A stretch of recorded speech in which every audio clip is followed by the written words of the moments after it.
Christmas is supposed to be the happiest time of the year, but for me, it turned into the most painful memory of my life. My name is Clara, I'm 28 years old, and for as long as I can remember, I've always felt like the extra child in my family. No matter what I did, it was never enough for my mom. I tried to be a good daughter, but I always came second or maybe even last, compared to my siblings. But nothing could have prepared me for what happened last Christmas. Sitting at the dinner table, surrounded by twinkling lights and laughter, my mom looked me straight in the eyes and said words I will never forget.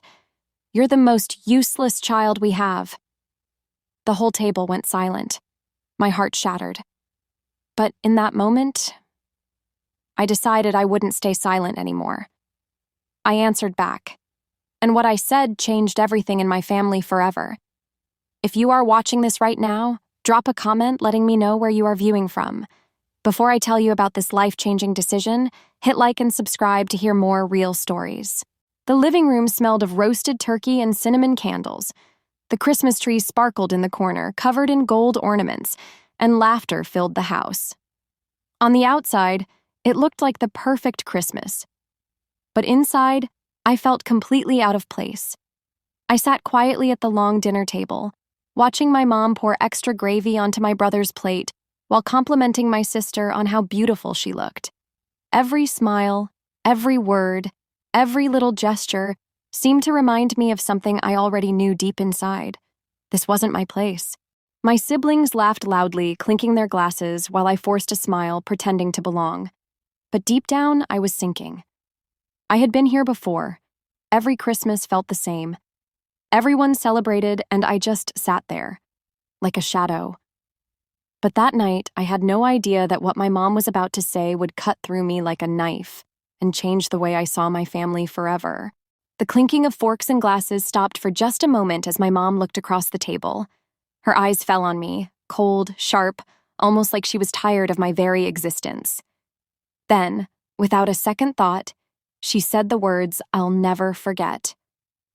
"You're the most useless child we have." The room went completely silent. My fork slipped from my hand and hit the plate with a loud clang. My chest tightened, my cheeks burned, and I could feel everyone's eyes on me. My siblings froze, some smirking, some avoiding my gaze. It wasn't just the words, it was the way she said them, like I had no value, like my presence was nothing but a mistake at her Christmas table. I wanted to scream, I wanted to cry, but instead, I just sat there, numb. My whole world spun in that single moment, and I could feel something breaking inside me, but what she didn't know was that I wouldn't stay silent this time. I sat there frozen while her words echoed in my head like a cruel bell I couldn't silence. "The most useless child we have." I looked around the table. My older brother was smirking, clearly enjoying my pain. My younger sister glanced down at her plate, too afraid to meet my eyes. My dad, he just kept eating like nothing happened. That hurt the most. My throat burned. My chest felt heavy, like I was drowning right there in front of everyone. I wanted to disappear, but another part of me, a stronger part, was rising inside. This wasn't the first time my mom had cut me down, but saying it in front of the whole family, on Christmas night, that was the breaking point. My hands shook as I gripped my fork again. I wasn't sure what I would say, but I knew one thing for sure. This time, I wasn't going to sit there in silence. I slowly put my fork down, my hands still trembling. My heart was racing so fast I could hear it in my ears. I looked straight at my mom. Her cold eyes met mine, like she was daring me to say something back. My brother leaned back in his chair, smirking even more, waiting for the show to start. For a second, I almost stayed quiet, like always. But then I thought, why should I? With my voice shaking, I said, "Do you really think I'm useless, Mom? Or do you just enjoy making me feel small?" The whole table went silent. My sister gasped softly. My dad finally looked up, his fork frozen halfway to his mouth. My mom's face tightened, her lips pressed together like I had just committed the biggest sin by daring to talk back. But inside me, for the first time in years, I felt a spark of strength. This wasn't going to end the way she thought. The second those words left my mouth, the air in the room got heavier. You could feel the tension pressing down on everyone. My mom slammed her hand on the table so hard that the glasses rattled. "How dare you speak to me like that?" she shouted, her voice sharp like a knife. I felt my throat tighten, but I forced myself not to look away. My brother was grinning, clearly enjoying the chaos. My sister looked pale, whispering, "Please, stop," under her breath. My dad cleared his throat like he wanted to say something, but he stayed quiet, as usual. I took a deep breath and said, "I'm not trying to disrespect you, Mom, but I can't keep sitting here, letting you call me names like I don't matter." For a moment, her eyes widened, like she wasn't expecting me to stand up for myself. But then her face hardened again. "You're proving my point," she hissed. "Always so sensitive, always so dramatic. No wonder you're the disappointment of this family." Those words cut deeper than any knife. But little did she know, this was the night everything was about to change. Her words echoed in my head. The disappointment of this family. It felt like a knife twisting in my chest. I looked around the table. No one moved. My brother smirked, proud of the scene. My sister avoided my eyes like she wanted to disappear. And my dad? He just stared at his plate, pretending the food was more important than his child. Something inside me finally snapped. For years, I swallowed my pain. For years, I kept quiet just to keep the peace. But not this time. I stood up so quickly my chair scraped against the floor. My voice shook, but I didn't care. "Do you have any idea what it's like?" I shouted, "to be treated like trash in your own home? To never be good enough for the people who are supposed to love you the most?" The room fell silent. For the first time, my mom didn't know what to say. Her mouth opened, but no words came out. My hands were trembling, my heart pounding out of my chest. But deep inside, I felt something new. Something I hadn't felt in years. Strength. And that strength was only just beginning. The silence at the table was deafening. I could feel everyone's eyes on me, like I had just broken some unspoken family rule. Then, suddenly, my brother laughed. A cold, sharp laugh that cut right through me. "Wow," he said, smirking. "Finally found your voice, huh? Too bad nobody cares." My chest burned with anger. Before I could answer, my sister whispered, "Stop it, Alex." Her voice was shaky, like she was scared too. My mom slammed her hand on the table, the plates rattled. "You don't get to raise your voice in my house," she screamed at me, her eyes filled with rage. But I saw it, just for a moment, fear hiding behind her anger, and then the one I least expected. My dad finally spoke. "Maybe," he said quietly, "we should listen to what they have to say." The whole room froze. My mom glared at him, shocked. My brother rolled his eyes. My sister looked like she might cry. For the first time in my life, someone in that house was standing beside me. And in that moment, I realized this fight was only just beginning. The room was frozen in silence. Everyone stared at my dad, waiting for him to take his words back, but he didn't. Instead, he leaned forward, his voice calm but heavy. "You all sit here every year, pretending everything is perfect," he said. "But it's not, and maybe it's time someone finally told the truth." My mom's face turned red. "What truth?" she snapped, her voice sharp like a knife. Dad looked right at me, straight into my eyes. "You're not useless," he said firmly. "You've been carrying more weight in this family than anyone wants to admit." My heart jumped. I couldn't believe he was defending me. But then, his next words sent shockwaves across the table. "Do you all even know what they've sacrificed for this family?" "No, of course you don't, because you were too busy judging." My brother scoffed. "Sacrifice? Please, don't make them the victim." Dad's eyes burned. "You have no idea what you're talking about, and maybe it's time you learned." The table fell silent again, but this silence was different. It was the kind that comes right before an earthquake. Because deep down I knew Dad was about to reveal something that would change everything. My dad took a deep breath. His hands trembled slightly as he held his glass, then set it down. "You all sit here, pretending you're better than them," he said, pointing at me. "But do you even know where the money for this house came from?" The whole table froze. My mom's face went pale. "What are you talking about?" she whispered. Dad looked around the table, his voice steady but sharp. "This house, this food on the table, even the money that kept the family business alive. It came from them. From the child you just called useless." My jaw dropped. I had kept that secret for years. I never wanted credit. But hearing Dad say it out loud, my heart raced. My sister shook her head. "That's not true. You're lying."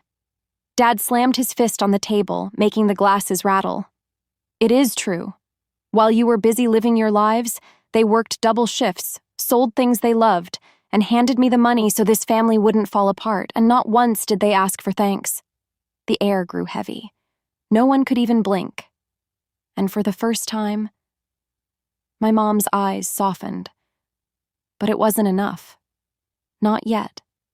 Because deep down, I knew this secret was only the beginning. The room was dead silent. Everyone was staring at my mom, waiting for her to say something. Her face was pale, her lips trembling, but then she forced a cold laugh. "So what?" she said, her voice sharp like a knife. "Money doesn't change the fact that you've always been the weakest one, the most useless one." Her words cut deeper than any wound I'd ever felt. I could hear my sister gasp. Even my brother shook his head in disbelief. "Mom, stop," he whispered. "How can you say that after everything they've done for us?" But my mom didn't stop. She leaned across the table, her eyes locked on mine. "You think giving a little money makes you special? It doesn't. You'll never be enough." Her words hit me like stones, but this time, something inside me didn't break. This time, I felt a fire burning in my chest. I wasn't going to stay silent anymore. I looked her straight in the eyes and said, "Maybe I'll never be enough for you, Mom, but at least I was there when this family needed me. Can you say the same?" The room erupted, gasps, whispers, chairs moving, and for the first time ever, my mom had no words. But I knew this battle wasn't over yet. The silence was heavy. Everyone at the table avoided looking at Mom as if they were scared of her reaction. Then my sister Sarah suddenly stood up. Her eyes were full of tears. "You know what, Mom? I'm tired of pretending everything is fine. You've always treated them like they don't matter, and it's wrong." My heart stopped. Sarah had never defended me before. But Mom slammed her hand on the table. "Sit down! Don't you dare speak to me like that!" My brother, Daniel, shook his head and pushed his chair back. "No, Mom, she's right. We've all seen it. You favor us, and you push them aside like they're nothing. But tonight you went too far." Mom's face turned red with anger. Her voice cracked as she shouted, "I did everything for this family, everything, and this is how you repay me?" But no one moved to comfort her. Not this time. Instead, my father, who had been quiet the whole night, finally spoke up. His voice was low, almost trembling. "She's not useless," he said firmly. "She saved us. And you're the one breaking this family apart." The entire table froze. My mom's eyes widened in shock. For the first time ever, Dad stood against her. And at that moment, I realized the truth was finally coming out. But I didn't know the storm that was about to follow. The air felt heavy, like the whole house was holding its breath. My mom's hands shook as she grabbed her wine glass. "You all think I'm the bad one?" she snapped. "You think I don't know who really cares about this family?" Her voice was sharp, but behind it, I could hear fear. Sarah crossed her arms. "No, Mom. We think you only care about control. You don't treat us the same. You've been playing favorites since we were kids." Mom's eyes narrowed. "Don't be ridiculous. I treated you all equally." But Daniel leaned forward. His face was pale. "No, you didn't. You always gave me and Sarah more. More love, more attention, more everything. And you left Alex to fend for themselves. We all saw it. We just never said anything. I felt my chest tighten. Hearing those words out loud was like a knife and a healing balm all at once. My mom slammed her glass down, her voice trembling.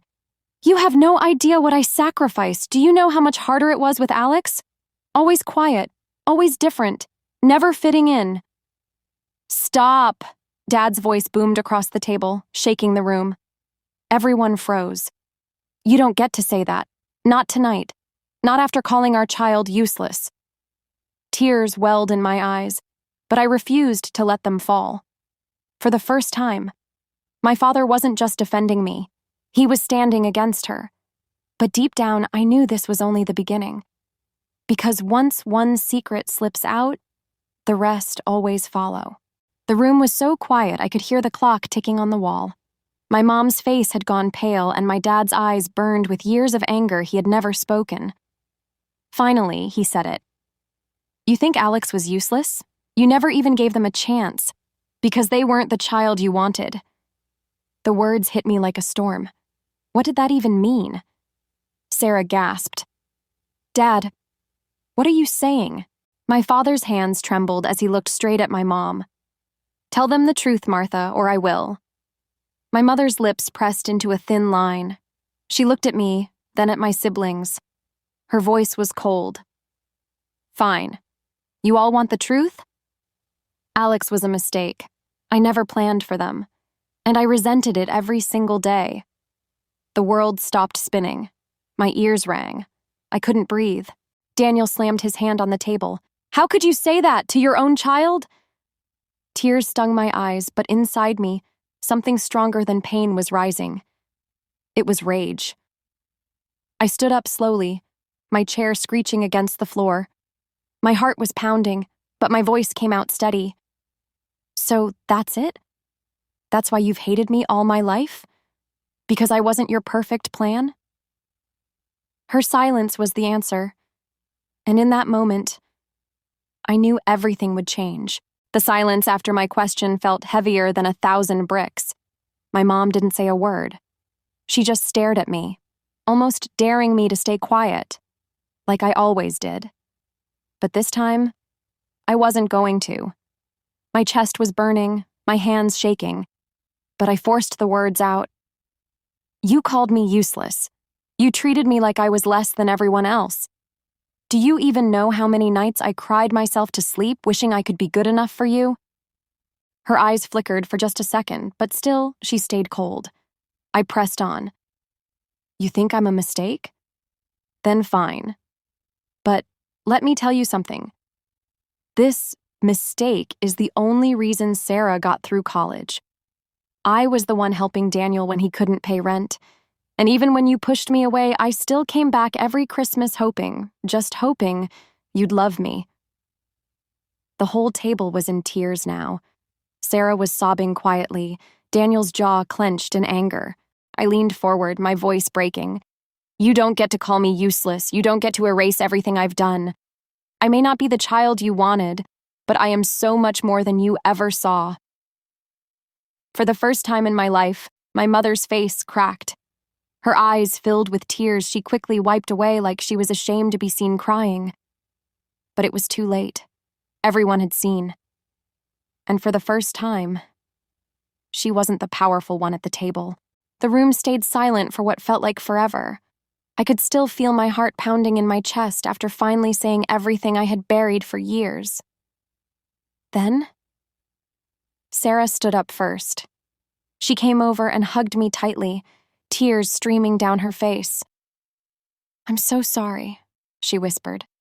You were never useless. You were the strongest one out of all of us.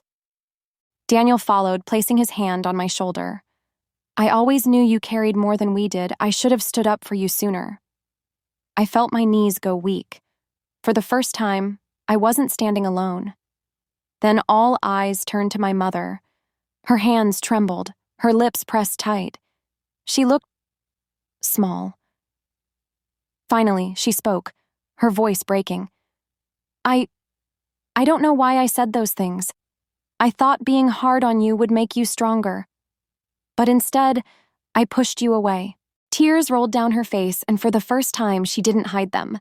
I was wrong, she whispered. So wrong. You are not useless. You are the reason this family is still standing. I didn't know whether to scream, cry, or collapse. All I managed was a shaky breath as I said, I don't need you to be perfect, Mom. I just needed you to see me. She nodded, crying silently. That Christmas dinner, everything changed. The hurt didn't disappear overnight, but something shifted, like a door finally opening after years of being locked shut. And for the first time in my life, I walked away, not broken, but free.